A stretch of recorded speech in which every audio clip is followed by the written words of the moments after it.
What's up, everybody? Baby Huey out here for day one of Aftershock here at Discovery Park in Sacramento. Super excited to talk to Matt from Hatebreed. What's going on? Yes, Baby Huey. Thank you for having me. That's like the most hardcore name here today, right? I think so. Good. All right. I hope so. Absolutely. I mean, aren't you Donald Duck's nephew or something? No, it's a Baby separate, Huey? No, that's Huey, Dewey, and Louie. My bad. No, it's I'm a Disney guy. I get it. That's awesome. Oh, we can talk Disney if you want. Well, I'm not an expert. Florida Frank, he's the Disney expert. Really? I am okay, but I do love Disney. It's if you have time, if you want to Google it on your own time. You got it, man. It's an old cartoon, I think from the 70s. My aunt gave it to me when I was a I'm little familiar. kid. I just thought they were linked together. I thought so too. I had to look it up myself, and so it's been with me for now I'm let down. The last 20 years in Boo. radio. But listen, man, here we are, Aftershock. Super excited to see you guys live. I mean, number one reason, seeing our boy Wayne back playing with you guys today. Yes. Wayne Lozinak is back. Yes. So is it just for today only, or is it like he's back? No, he's back. This is the first show back, so he's been at home. He's been rehearsing, just making sure everything's good. Yes. Brain surgery is nothing to mess around with, so he's taken all the necessary steps that you have to do to get to where you want to be. It's been 2 months since his surgery. Yeah. We've been in touch the entire time, even though he wasn't on tour with us or anything. So we were always looking out for him. We were always keeping in touch with him. Yeah. He's a brother. He's in the band. Yep. And he wanted to be his debut back. He's NorCal now, man. He's repping up here, so this is the perfect show. He's West Coast Wayne. West Coast Wayne. WWW. So, no, it's cool. So, just over the last few years since Wayne moved out here, I really got to know him, become a good friend, see him perform with our boy Phil Demmel and the Merkins and a lot of stuff in the Bay Area. So, it's really cool. He's at every show that comes through the area. Well, he'll text me. He's like, let me know when you're going to some of these other shows, because I go to a lot of shows too, and he's up in Petaluma, and so we got to make it more happen. Meet up at shows and stuff. I'll run into him random places as well. So it's just cool. It seems like it's really cool that the Bay Area music scene has really embraced him since he's moved out here. Yeah, it's actually really cool to see. Yeah, being an East Coaster, Northeasterner. Yeah, and then relocating to a very specific, Bay Area, a lot of history, a lot of metal there. Yes. Yeah. Not that he doesn't have a lot of friends, but he was completely absorbed into that area. It's kind of cool to see. Yeah, it a transplant. Exactly, and it's really cool just getting his perspective, talking to him, and it's really cool. Like I said, like the OG thrashers out here. Like I said, Phil Demmel, all the guys in Exodus. I know he worked with Exodus for a bit back in the day, and back in August, there was a benefit show for him in Concord, and it was just cool. Guys like Gary Holt, Chuck Billy, Phil, as I mentioned, a bunch of the guys came out, all support for him, and benefit show. So it's just really cool that they had an auction, stuff, that was memorabilia and stuff. Yeah, it was such a fun night. So it's really cool. So, how's the tour been going without him though? Is it different? Like, you're in the back, but is it different? It's just well, of course, I've been in the band with him since he came into the fold in 2009. Yeah. For me, so to not have him there was a little strange at first. Thankfully, we have great friends like Matt Byrne from Shadows Fall and Carl Schwartz from First Blood, who both of them have filled in with the band at different times years ago. So it's not like they were completely unfamiliar. Yeah. They know the music. So we had that kind of ace in our back pocket where we can bring guys like that in, and that keeps the train rolling and keeps us going. We didn't want to cancel 3 months of touring because that's what we were looking at. Yeah. And with Wayne's blessing, just considering like we have crew guys that need to work and they're booked out, and even for us, and then us touring and supporting him financially and ourselves, and just a lot of pieces, a lot of variables. So we just kept going, man. 3 months straight. Yeah. And we became a well-oiled machine. It was weird not having him there at first, but we did what we had to do. We stepped up. And now it's good to have him coming back into the fold. I can't wait. So earlier I was hanging out with him, and I was texting him too, checking in on him and stuff, and he sent me a photo after surgery with the staples in his head. It's a gnarly picture, That man. was so metal, dude. Gnarly picture. And then today he showed me his scar now, and I was like, whoa, that's awesome, and I'm happy to see him on stage tonight. Yeah. I'm curious though, for you guys, Aftershock, it's known as metal, hard rock.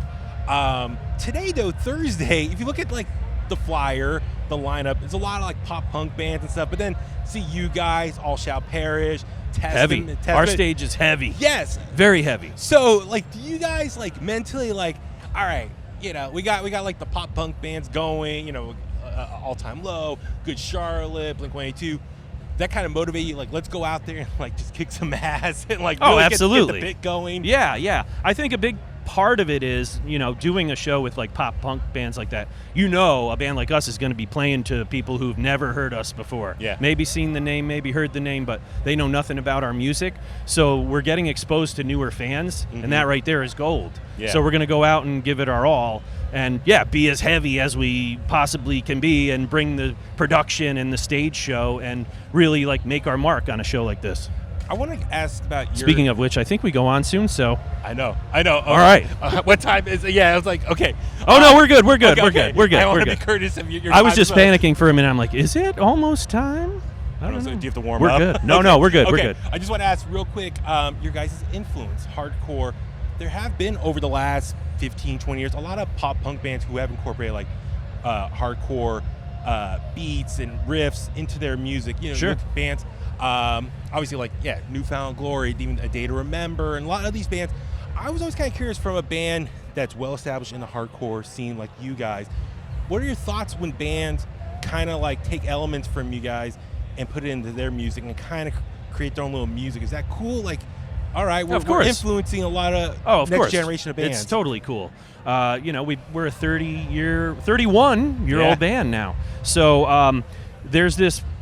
When you've been around that long and you're road dogs like us, you know, I could proudly say we road dog it, man. We're a touring band, and we've played to a lot of heads over the years, and now here we are. I think you reach this phase in your career where a lot of newer cats coming up playing the heavy stuff now cite you as influences. Yeah. And it's flattering. I mean, you can't hate on that. No. You know, no matter what genre of music it is. And because I think everything, us and like you were saying, some of the pop punk bands, and even Slayer, you know, we all go back to the late 70s punk. You know, there's elements in all that stuff that all of us, through the years, all these bands have just taken elements of that and just done it their own way. And it morphs and it changes into what we have now, which is all this, you know, a lot of heavy punk.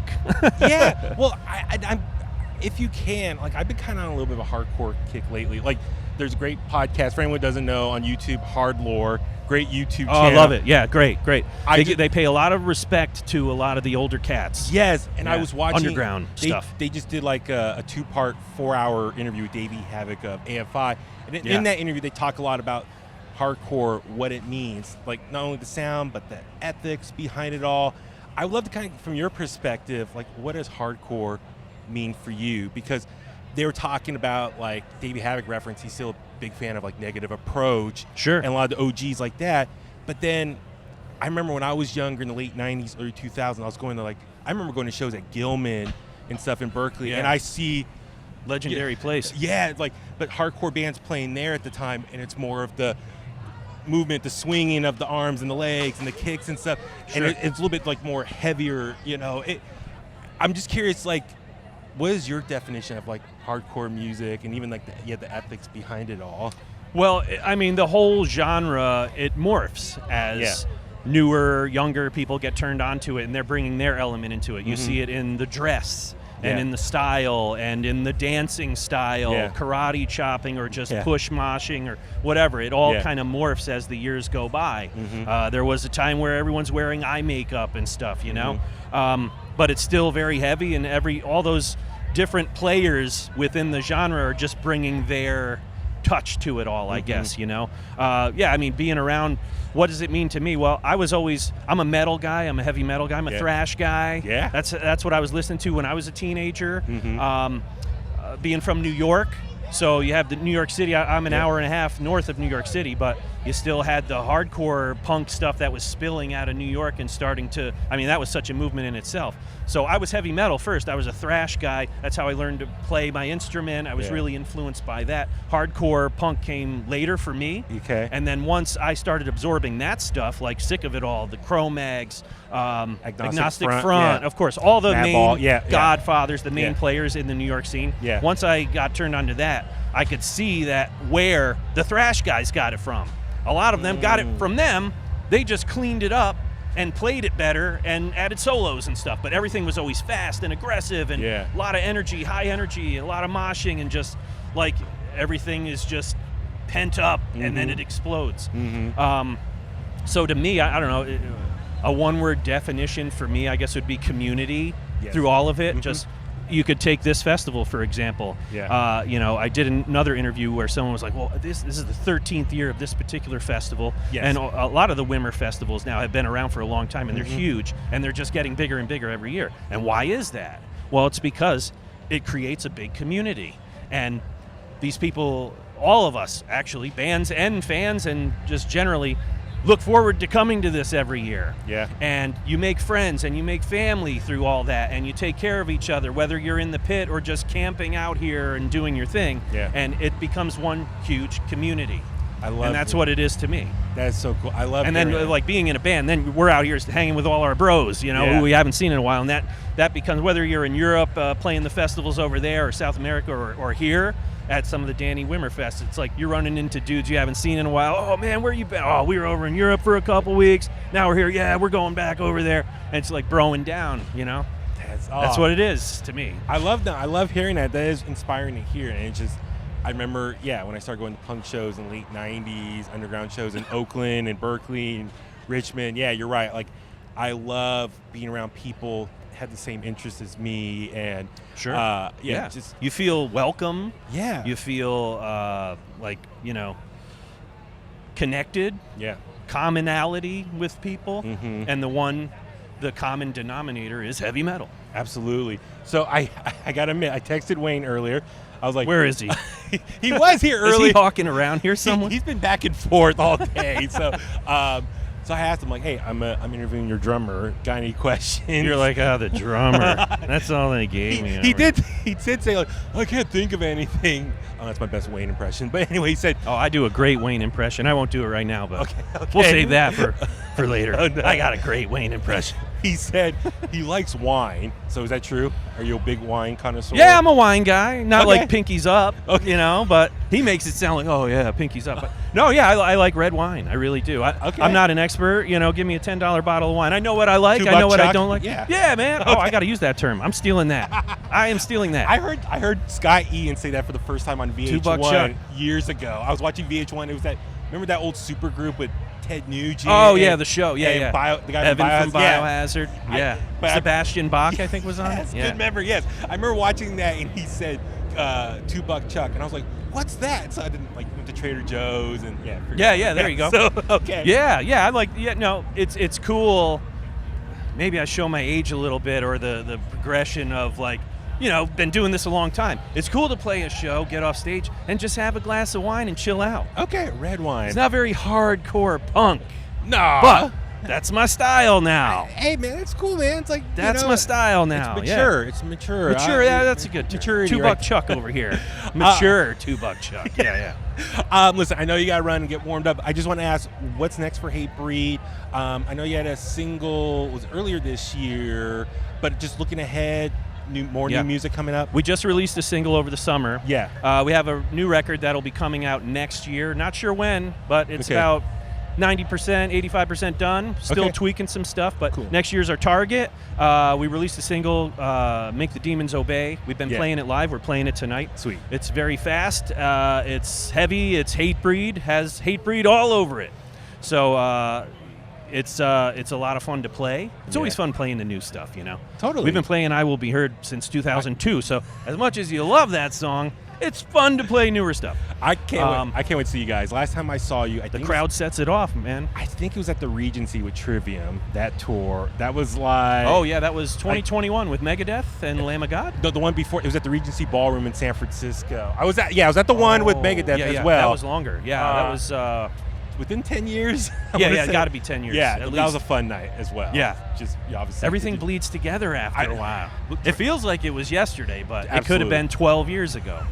Yeah. One last question. We call it our Almost Famous question. Almost Famous. Yeah. So remember the movie like 25 years ago? Oh, yeah. At the end of the movie, the question is, what do you love about music? So for yourself, what do you love about music? What do I love about music? Well, I don't think there's one answer to that. From a player's standpoint, I love, not necessarily playing heavy metal, but I love that, of course, but I just love playing the drums, getting on a groove, and you're just in it, man. And you're trying some new stuff, and you just concentrate, and you can feel the muscles working. And sorry to get hippy-dippy on you, but that's really great. what's going on. And just finding that groove, and you look at the clock, and 20 minutes went by, and it didn't feel like it. Yeah. You're lost in it. You're lost in the vibe, in the groove, in the song, all of that. So as a player, as a drummer, that's what I love doing. Even if I'm in my basement, whether I'm in my basement or on stage, that's what gets me. I can go back to when I was, 13, 14, playing it for the first time, playing the instrument for the first time. It's like exploratory, man. So it has an effect on you right here. Yeah. As a fan, I love that. What do I like about music? I love that there's constantly something else out there to find. There's so many bands out there and so many different genres of music. I know everyone tries to put different labels on stuff, especially in metal. Everyone's always trying to be creative and think of the next label. Well, this is kind of like a deathcore emo. We'll call it death emo or something, It's Just like, try to keep that family tree going, and it gets way too big. Yeah, it gets crazy, but it all is just like, I don't know, it's metal to me, man. It just has some different faces on it, but there's always something out there. You'll still, even at 50, I just turned 50. I'm not an old man, but I guess I'm kind of older. Mature, I said. Yeah, mature. Two-buck Chuck over here. Mature. I could still hear something newer that just came out of nowhere, whether it be on liquid metal or whether somebody's playing it in their car or something. Something will strike me, and I'm like, wow, holy shit, I like that riff. What is that? Or I like that, whatever. Or that voice sounds great. Yeah. Could be a band that's been around for 30 years, could be a band that's only been around for 2. It's just something that strikes you still. You can still find that out here.